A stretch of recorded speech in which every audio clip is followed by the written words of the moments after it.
nasci no São Paulo. Eu sou São Paulo. Eu acho que esse é o mais importante quando você entra em campo.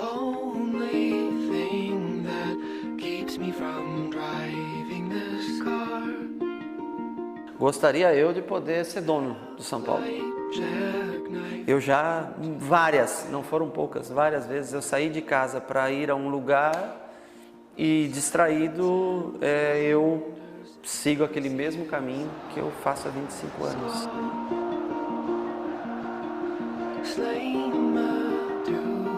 Mas, infelizmente, tudo tem um final, né? E o caminho, de uma maneira ou outra, vai ser mudado. O carro vai ter que se acostumar a ir para outro lugar. Como se fosse extensão da minha casa, como se fosse extensão da minha vida particular. Isso aqui é tão importante quanto foi as coisas mais íntimas e bacanas da minha vida.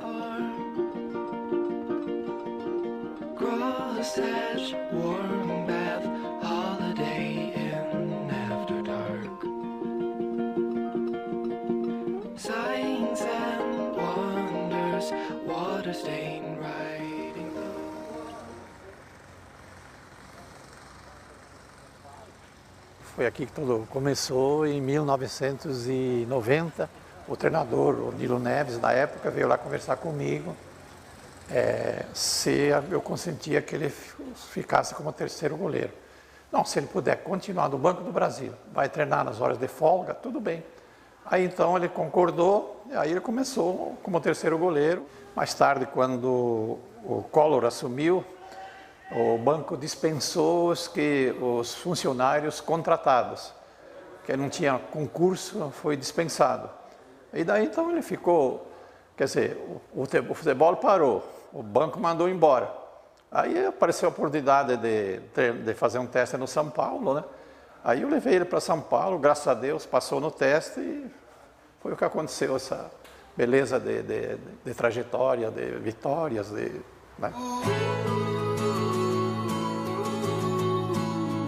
Eu consegui fazer o primeiro treino do Rogério. Eu fiz o aquecimento, eu trabalhava no Amador, no Júniors, em 90, né? E ele veio fazer o teste aqui e nós estávamos treinando aqui. No decorrer do treino, ele acabou entrando no coletivo e foi muito bem. Mas eu acho que assim, a transformação se deu com o decorrer do tempo, né? Eu acho que aí ele foi encorpando como homem, como atleta, e virou o que ele é hoje. Hoje ele é o Rogério Ceni, mas naquele momento ele era o Rogério Ceni, assim como outros que estavam lá. Mas uma coisa que sempre me chamou a atenção foi justamente a seriedade e a personalidade dele em fazer as coisas do jeito dele, seriedade para treinar e de como conduzir a carreira, né? Ele sempre foi muito sério. Nossa relação era muito de, quer dizer, ele mais uma coisa daquele cara que com uma conversa com o veterano, com o capitão, ele então tinha uma postura mais de um jovem que está chegando num ambiente, num novo ambiente. Ele chamava atenção, sem dúvida, com a velocidade nos treinamentos que ele tinha, da postura dele, né, nos treinamentos, com a vontade, né, a dedicação. É claro que jamais a gente ia imaginar que ele ia ser o mito, né? O Tele Santana gostava de fazer coletivo com o Júnior, né? Os jogadores que não vinham em atividade ou não vinham jogando. Os meninos que subiram comigo da base, naquela época, acabaram se dissipando pelo Brasil, emprestados, parando. E o Tele sempre cobrava para que chegasse mais cedo. E aí, uma hora, o Tele faltou, né? Quando o Tele foi afastado por problemas de saúde, né? E ele sempre dizia para mim, dar meia hora mais cedo. Todo dia ele falava para mim de chegar meia hora, mas você precisa chegar sempre meia hora mais cedo. Eu sou um chato, eu grito, eu falo, às vezes sou bravo. Tinha 2, 3 jogadores e ele começava a chute a gol. Sem aquecer, nós íamos direto para a trave e ele para o cara bater aquela bola rasteira, cruzada, e aí você tinha que se virar. Quando dava 9 horas você estava cansado, sem alongamento, sem um aquecimento. Mas era o conceito que se tinha na época, né? E como é que você ia dizer não pro Tele? Não vou porque eu tô frio. E ele dizia, quando você for mais velho, não faça, continue chegando a sua meia hora mais cedo. Ele sempre falava isso para mim, né? Me sinto realizado, porque eu acho que eu fiz muita coisa para muita gente e para o futebol brasileiro. São Paulo de Tele Santana e companhia é o campeão da Libertadores, um título inédito comemorado até altas horas da madrugada. Zete parece ainda nas nuvens, demora para aterrissar. É uma festa só, é hora de receber as medalhas, de erguer o troféu que parecia um sonho até para os craques do time.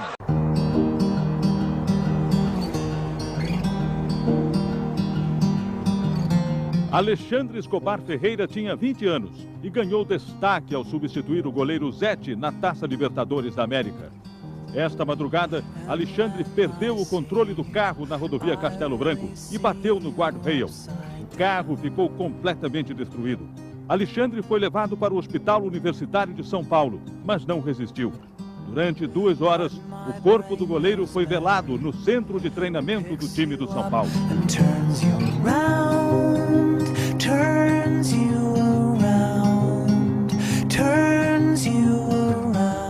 Eu comentava muito o seguinte, que o goleiro, num time grande, tinha que estar muito bem preparado, muito bem treinado e pronto para entrar a qualquer momento.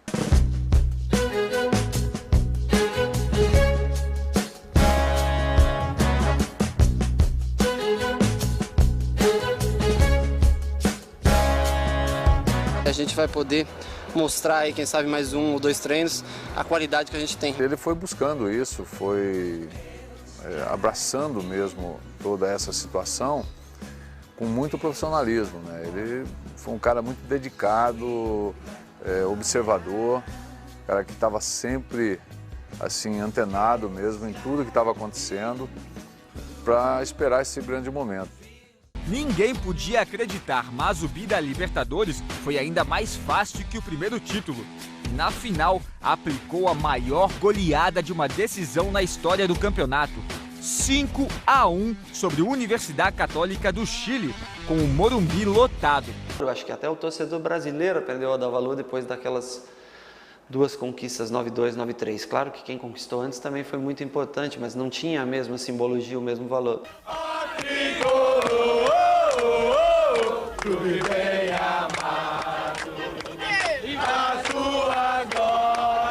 91, campeão brasileiro, 92, Paulista e Libertadores, Mundial, 93, Libertadores e Mundial, e chegou ao fim de 94 no limite. Quando perdeu a Libertadores de 94 para o Vélez, eu acho que ali foi o início daquele ciclo de alta para começar E depois vinha de 95 e 96 muito ruins, né? Ele entrou preparado, né? Ele entrou já lapidado para aquele momento, né? Na verdade, eu não queria sair, né? Eu queria ser o mito como o Rogério Ceni, ficar até o final da carreira, né? Em 2001, quando eu parei. Quando eu assumi o gol do São Paulo, em dezembro de 96, nós já vimos de 2 anos bem difíceis, né? Não conseguindo se classificar para fases, naquela época, com mata-mata de Campeonato Brasileiro. Então, 97 iniciou um ano complicado. Mas ele não quer viver apenas de grandes defesas. Também quer fazer gols. Para isso, vem treinando há 6 meses cobranças de pênaltis e principalmente de faltas. E tem se saído muito bem, tanto que já foi escolhido pelo técnico Muricy Ramalho como o cobrador oficial do time. O São Paulo quase não faz gol de falta, nós temos que arrumar um cobrador. E o Rogério está batendo muito bem, então vai bater todas as faltas. O Rogério é diferente de tudo que a gente já viu, ou seja, no futebol, né? Porque ele se tornou esse mito porque a vontade é de vencer. Ele só tem um caminho, vencer. O Rogério, a gente tinha umas brincadeiras após os treinos, né, de cobrança de falta. Quem perdia, servia à noite no jantar, né, na concentração. Então, tinha essas apostas que a gente fazia. Para mim era uma brincadeira, mas para o Rogério era sério. Falei para o Zete uma época, em 96, um pouco antes dele ir embora. Falei, por que você não arrisca bater uma falta, né? Ah, não. Disse, olha, se você não bater, eu ainda vou fazer um gol de falta aqui no São Paulo, falei para ele. O Rogério abandona o gol e bate no melhor estilo do paraguaio Chilavert. É o primeiro gol da carreira dele.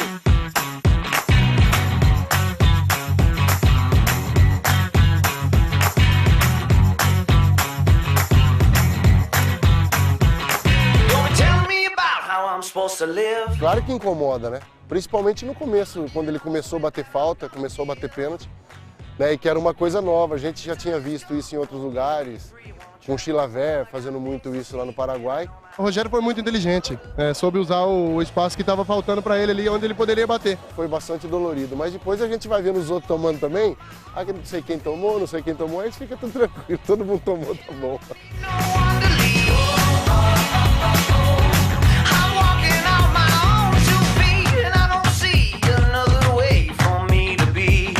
Não tinha o dom para aquilo, mas eu repeti tantas as vezes que chegou uma hora que até eu me convenci que eu tinha capacidade de fazer. Ele se preparou para ser o que ele é, né?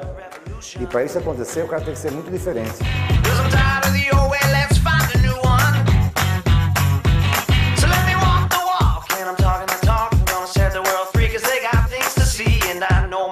Will be under me.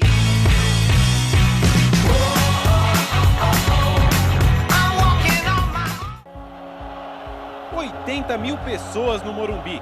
4 dias após o regresso, Raí era a aposta do São Paulo. Eu já tinha um grupo formado, eu tinha uma base do time, né?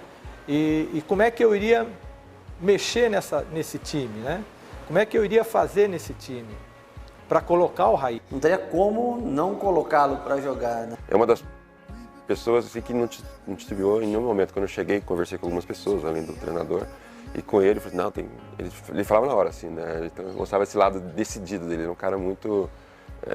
toma decisões com convicção, externa isso com a mesma convicção que ele tem mesmo, né, verdadeira.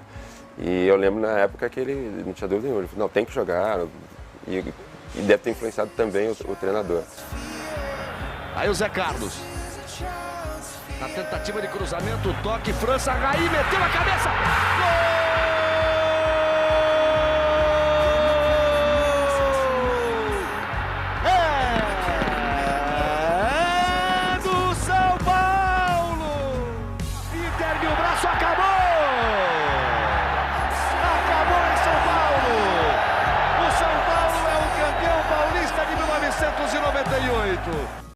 Rogério se preparou bem para ser o herói da decisão. Na semana que antecedeu o jogo, ele treinou 80 cobranças de falta por dia. Um esforço que valeu a pena. O Rogério ali para a cobrança. Outra vez ele. Fábio Aurélio partiu. Rogério! Gol! Rogério Ceni, número 1. Gol de goleiro. Um golaço. Uma falta bem batida. Que Chilavert, que nada. Esse gol agora numa final realmente é, sem dúvida, o mais importante para a minha carreira. Pela primeira vez na história, um goleiro fez um gol de falta numa decisão de campeonato.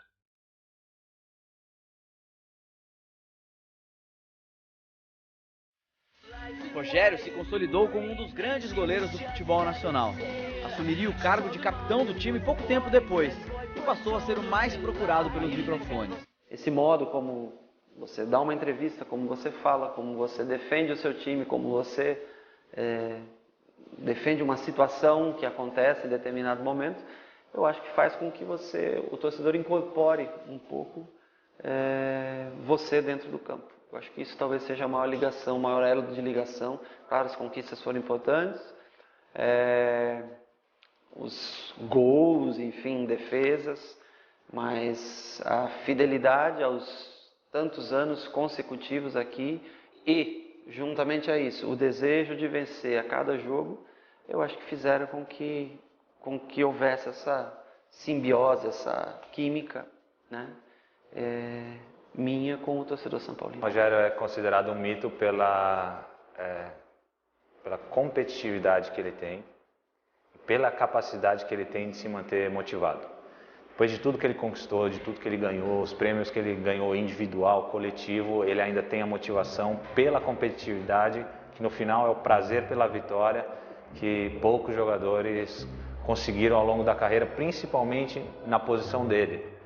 Não só a posição dentro de campo como goleiro, mas uma posição vitoriosa. Depois de conquistar tanto, ainda ter esse prazer a cada dia, a cada jogo de vir treinar, porque ele quer ganhar o próximo jogo, isso é, na minha opinião, que faz dele um mito. Ele passou a vida inteira aqui e é a vida dele isso aqui. Então ele demonstra isso, ele passa muito isso pra gente. já na época que eu cheguei, já o Rogério era um cara que transcendia a fronteira por ser diferente, né? Porque é um cara que traz liderança, um cara que faz gol, um cara que joga com o pé, como hoje todos os goleiros querem jogar, mas talvez o Rogério foi o primeiro, né, em ter esse domínio, né, em jogar de líbero. Praticamente a gente como zagueiro tem mais um líbero atrás de você. Então ele era muito conhecido por justamente trascender o que faz um goleiro. Ele trascende o que faz um goleiro, ele trascende o que faz um líder dentro do clube, ele trascende, em definitiva, o que faz um atleta dentro de qualquer instituição, né? Eu fiquei muito satisfeito, muito feliz de ver o Rogério dar a volta por cima, porque na ocasião de 2004, depois da Libertadores, o alvo foi eu e ele.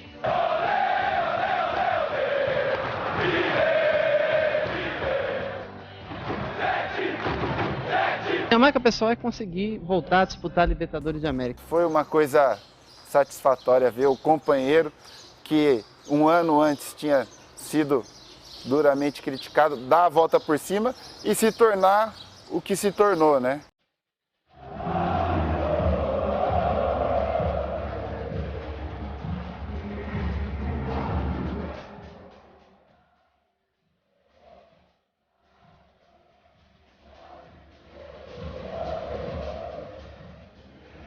Uma preocupação porque a equipe poderia ter ganhado o jogo com um placar mais elástico e assim evitaria o confronto com o Palmeiras. E na altura, após o jogo, houve o próprio Rogério se exteriorizou um pouco isso e tal, nós tivemos, me lembro que foi uma intervenção minha, mantendo um pouco de calma, e de que nós teríamos que confiar naquilo que poderíamos fazer, e se enfrentássemos como enfrentamos o Palmeiras, o fato de eliminar o Palmeiras ali seria um ponto de partida para o objetivo final, que era ganhar a Libertadores. Eu tomei, acho que, se não me engano, 3 ou 4 gols do Rogério Ceni, acho que 4. Né? Então o primeiro foi mais dolorido, os outros foi mais tranquilo, porque ele era o batedor oficial de pênalti, né, do São Paulo. E a gente teve azar nos jogos que eu joguei, assim, de sempre ter um pênalti, e ele bateu e sempre bateu muito bem. Na fase seguinte, contra o Tigres do México, a confiança de Rogério não impunha mais distância mínima para as faltas. De longe...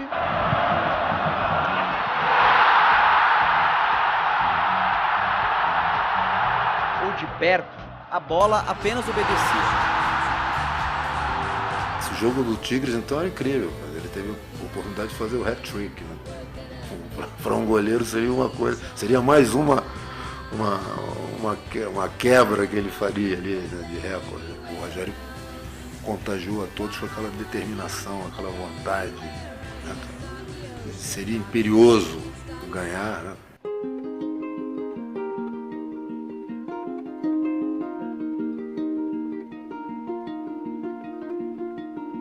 Pelo fato de ter vivido 12 anos antes a conquista de uma Libertadores como segundo goleiro do São Paulo, eu sempre tive a vontade de contar essa história de uma outra maneira, de viver essa história de uma outra maneira.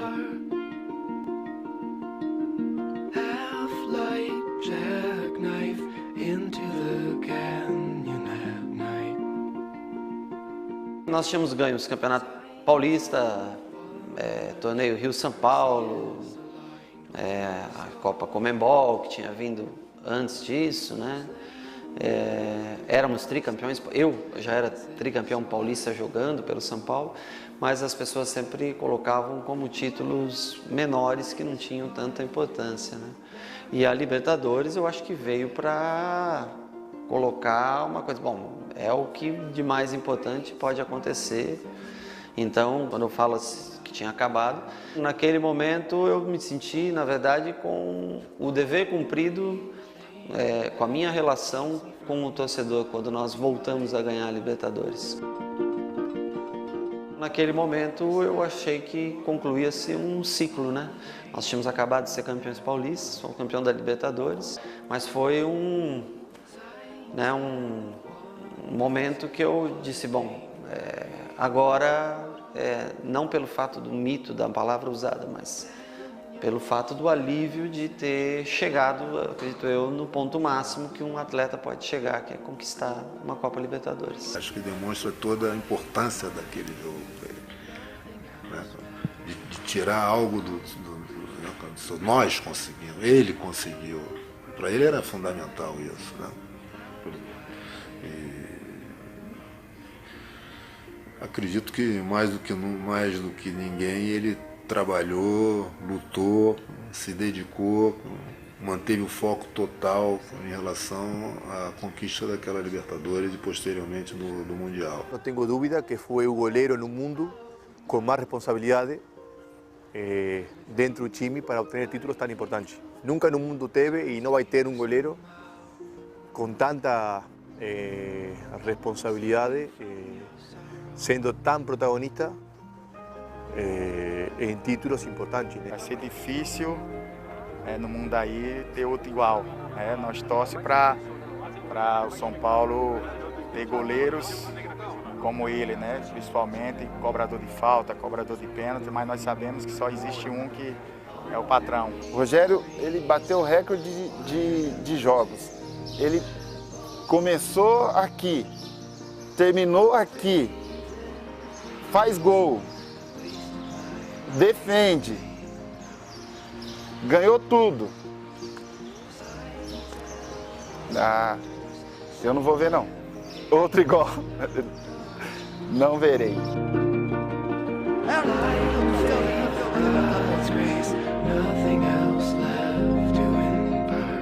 Felizmente ainda tinha algo maior ainda, que era naquele ano, né, conquistar o campeonato mundial.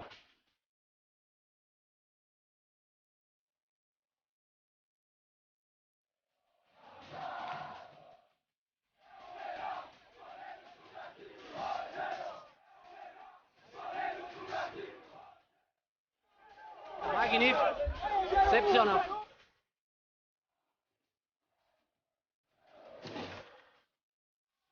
O Japão tem a cara do São Paulo, um time acostumado a vencer aqui.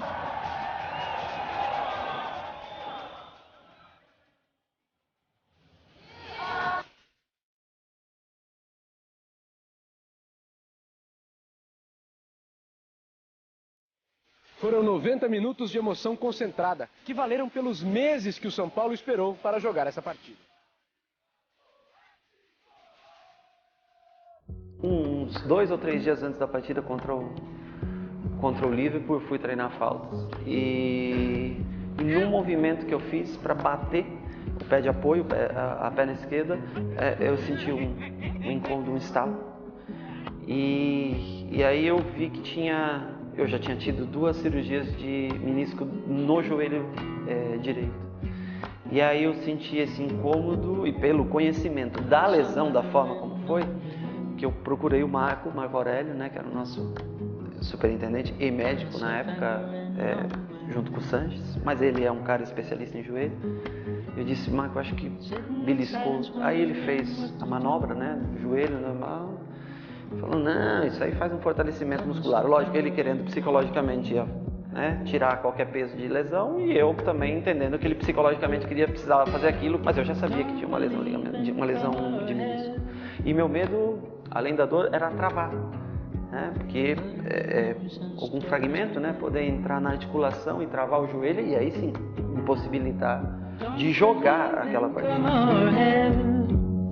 Atenção, torcedor do São Paulo, o mundo é seu! Atenção, torcedor do São Paulo! O São Paulo pode chegar ao tricampeonato mundial Interclubes. 1 para o São Paulo, 0 para o Liverpool. Desespero lá em Yokohama. Grita é campeão a torcida do São Paulo. Acabou!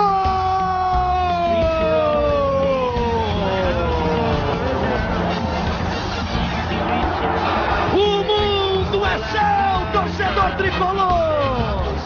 A bola estava comigo. E a hora que eu bato tiro de meta, na viagem da bola, o juiz apita o final da partida. Eu não lembro se é o Cicinho, se é o Lugano, posso estar falando besteira, porque eu vou falar contra imagens que vocês têm, e contra a minha memória.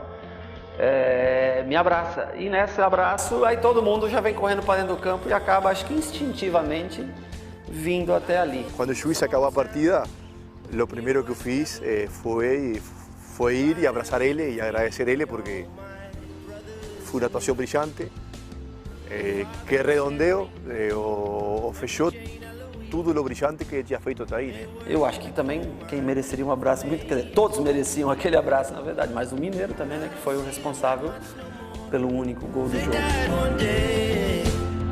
Toque de bola, posição legal, Mineiro bateu! Gol!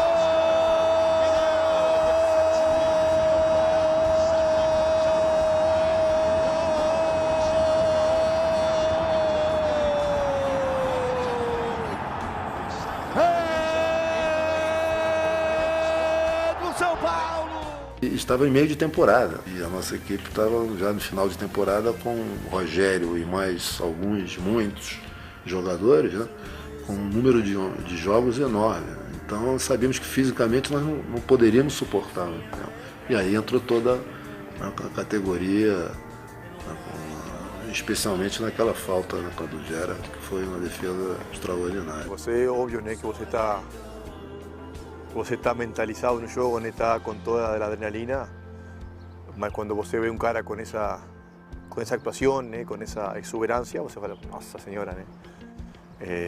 Caramba, ainda bem que caí neste time. Foi fantástico. Primeiro que não seria fácil levar o jogo pela condição física, e a única certeza que eu tenho é que se o Liverpool empata o jogo até os 48 do segundo tempo, como foi o jogo, eu acho que nós não teríamos condições de segurar por mais 30 minutos o Liverpool. Acho que a parte psicológica também desmoronaria junto com o gol sofrido. Eu acho que a minha grande participação nesse jogo que eu sinto foi a parte psicológica. A palestra antes de entrar no campo, aquela motivação, tudo. Eu acho que ali eu fiz talvez uma boa defesa antes de entrar ao campo. Quando eu falei com eles, mesmo eu tendo dúvidas, eu fiz com que eles acreditassem. É difícil você, por 950 vezes, criar um discurso diferente e motivador para um atleta entrar dentro do campo. Mas até hoje eu tento fazer sempre isso. O dia que o filho de cada um de vocês aqui, aqueles que ainda não são pais, aqueles que já são pais, souberem quem você foi e o que você fez, para esses caras a história que a gente deixa vale. E a história que a gente tem que deixar é mais. Nós não podemos passar em branco. Não vamos jogar o jogo, nós vamos ganhar fora! 1, 2, 3, São Paulo! Olha o que vocês estão usando. Olha a oportunidade que Deus deu na vida para cada um de vocês. Como time, como ser humano, como homem, como pai de família. Olha a oportunidade que Deus está dando para cada um de vocês. De escrever história! Escrever história! Vamos lá dentro e vamos... 1, 2, 3, São Paulo! Gente, vamos! Gente pra caralho que veio com vocês aqui. Nós somos uma esperança de gente pra caralho. Alegria de muita gente. Não esqueçam disso. Não esqueçam disso e não tenham com a cabeça em outro lugar.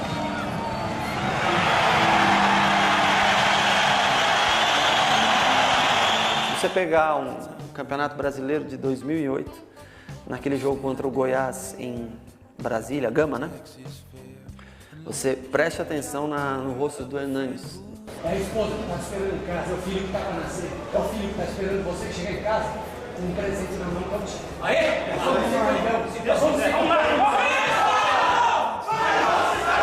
Um discurso pré-jogo, quando eu era capitão em 2002, ele é diferente de um discurso de hoje, porque afinal de contas são 10, 12 anos que você adquire de conhecimento de vida. 20 anos atrás eu não conseguia entender muito bem, talvez eu não conseguia me relacionar tão bem com as pessoas do que como hoje, porque eu achava que todo mundo tinha que ser do jeito que eu era. E eu, com o passar dos anos, eu aprendi que você pode obter resultados compreendendo que cada ser humano é diferente, tem reações diferentes, mas que você tem que tentar propagar através da palavra, do discurso, reações naquele cara, mesmo que ele não pense da mesma maneira como você. Os 3 anos pós conquista de Libertadores foram... aí eu acho que passou do limite que era normal para um determinado atleta ganhar. Natural, não digo nem normal.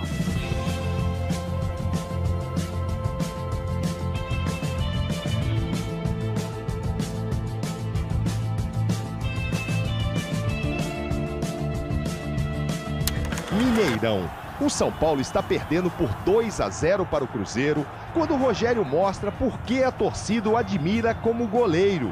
Pega um pênalti cobrado por Wagner. Minutos depois ele vai ao ataque, cobra uma falta e marca o gol de número 63 da carreira. Supera o paraguaio Chilavert e se torna o maior goleiro artilheiro da história do futebol. E o número ainda é aumentado no segundo tempo, com o Rogério cobrando pênalti. 2-2 no placar, 64 gols no currículo. Quando um grupo é vitorioso, não tem desculpa do técnico ser isso ou aquilo. Ele ganha. E a prova disso foi aquele grupo, né? Com treinadores em termos metodológicos, né? E em termos pessoais também completamente distintos, né? No caso do Leão, eu e o Muricy. O grupo soube se moldar, soube se adaptar, né? E preservar aquilo que tinha de melhor para a qualidade. Então não adianta você ficar reclamando disso, é o técnico. Um grupo vitorioso vai e ganha, passa por cima de tudo. Orgulho de toda a carreira dele, né? Eu participei, como você falou, de muitas coisas, né? E vi bem de perto, né, essa carreira, né, que foi vitoriosa. E se todos correrem um pelo outro aqui dentro, nós vamos voltar tricampeão? Vamos lá! Nunca ninguém fez isso. Prazer na vitória, vamos lá! Nunca ninguém fez, nem na história do São Paulo, nem na história do Brasil, nem na história do nosso país. O tricampeonato brasileiro, podendo ser capitão do time, tendo sido eleito 2 vezes o melhor jogador do Campeonato Brasileiro, podendo erguer por 3 vezes consecutivas o troféu, né, de campeão brasileiro, chegar a cada dezembro fechando com um título brasileiro, sendo que já fazia muito tempo que o São Paulo não ganhava, desde 91 o São Paulo não ganhava o Campeonato Brasileiro. Eu acho que ali massificou muito essa coisa, essa relação com o torcedor.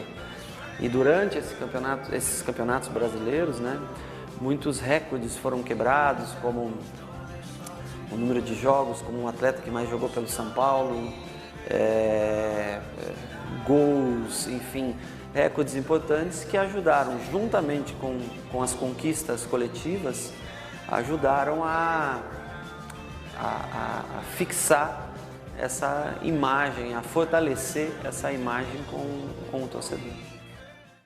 2005, 2006, 2007, 2008, 2009 foi o limite, quase chegou, e aí vem novamente um período de baixa, por algumas coisas que aconteceram, medidas que aconteceram até errada extra-campo, não só dentro do campo.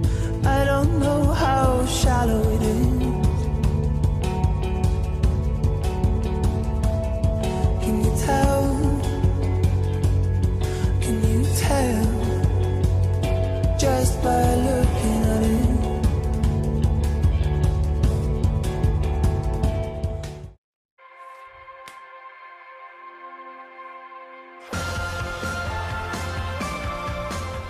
Clássico e contra o Corinthians. Não poderia haver uma maneira melhor para ele, Rogério Ceni, comemorar seu 100º gol com a camisa do São Paulo. Aquele gol, naturalmente, era um gol com um percentual baixo de chance de acontecer, pelo posicionamento da falta e pela angulação da falta. Ela não era uma falta frontal ao gol. E a distância não era uma distância muito curta do gol. Dúvidas, eu acredito que o destino trabalhou a favor naquele momento e ajudou, logicamente, por ser um adversário tradicional, um clássico do estado, um clássico do futebol brasileiro, uma rivalidade que existe, ajudou a que esse feito tivesse uma relevância maior até do que se fosse numa outra circunstância, um gol de pênalti, num jogo menor. Eu acho que tudo corroborou para que as coisas... foi o destino, eu acho que sim, eu acho que aquilo foi o destino.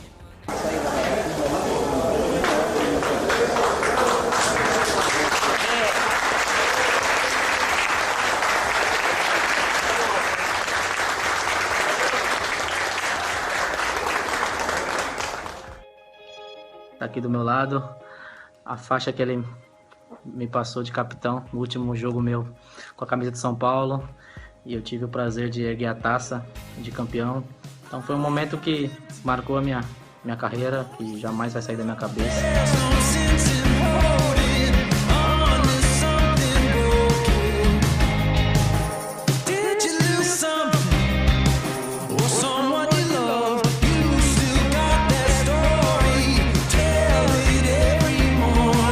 Para mim, Rogério é um mito muito mais do que isso, né?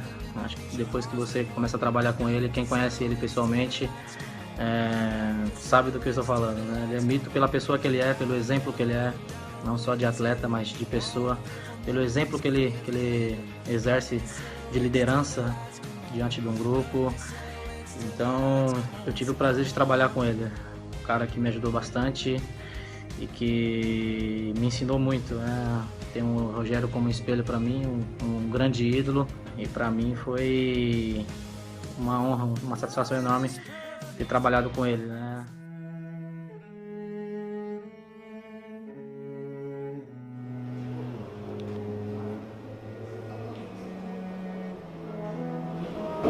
É a última vez que eu falo aqui para vocês.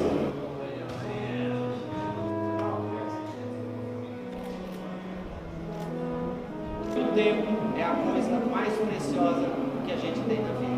Portanto, hoje, quando vocês subirem, sabe de uma coisa? A minha jornada aqui, eu acredito que é de cada um de vocês.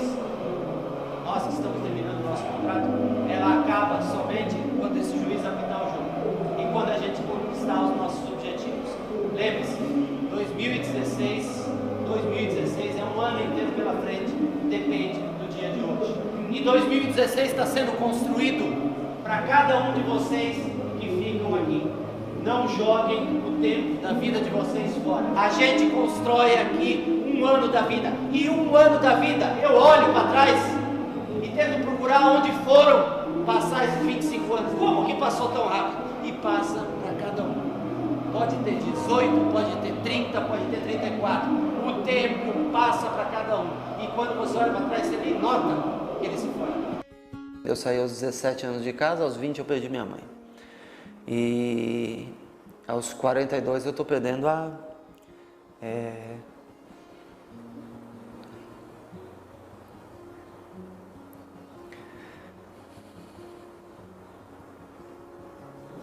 outra grande parte da minha vida.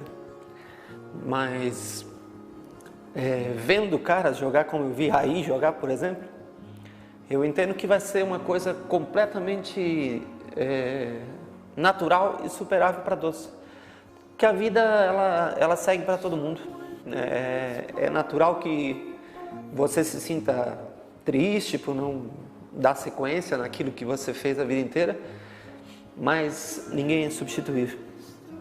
A gente supera todas as dores da vida, né? Inclusive a perda de uma mãe. Então, eu acho que, graças a Deus, o clube é um clube tão grande que novos ídolos surgirão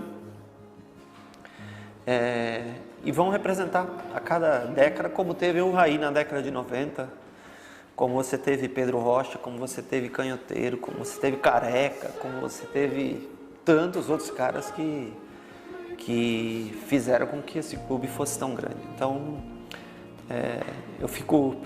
eu me sinto triste pela lembrança momentânea psicológica, mas muito feliz porque eu fiz o meu melhor durante todos esses anos. E a certeza de que absoluta e tranquila de que ninguém é insubstituível. Que daqui a 1 ano, 2 anos, novamente nascerá não sei, talvez um novo goleiro, talvez um em outra posição, mas alguém que suprirá essa coisa da liderança, Sem dúvida nenhuma, não tenho a mínima dúvida disso.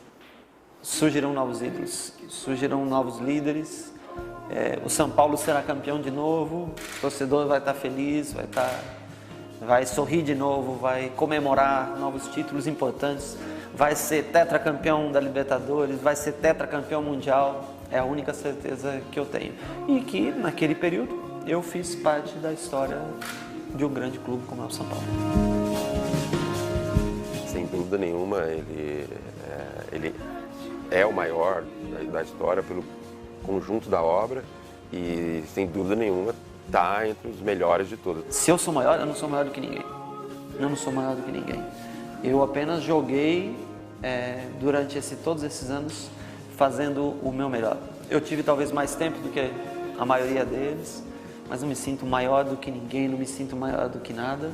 Me sinto, ao menos, convicto de que o tempo que eu estive aqui, eu fiz o melhor que eu podia em todos os sentidos.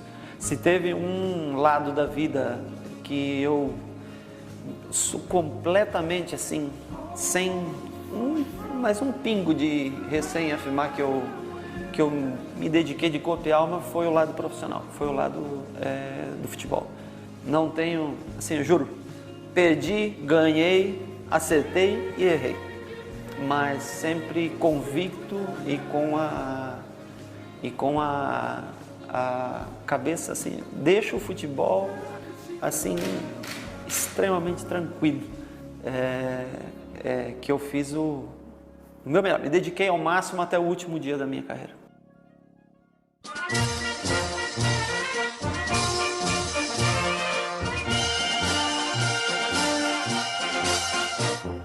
Salve o tricolor paulista, amado clube brasileiro. Tu és forte, tu és grande, dentre os grandes és o primeiro. Tu és forte, tu és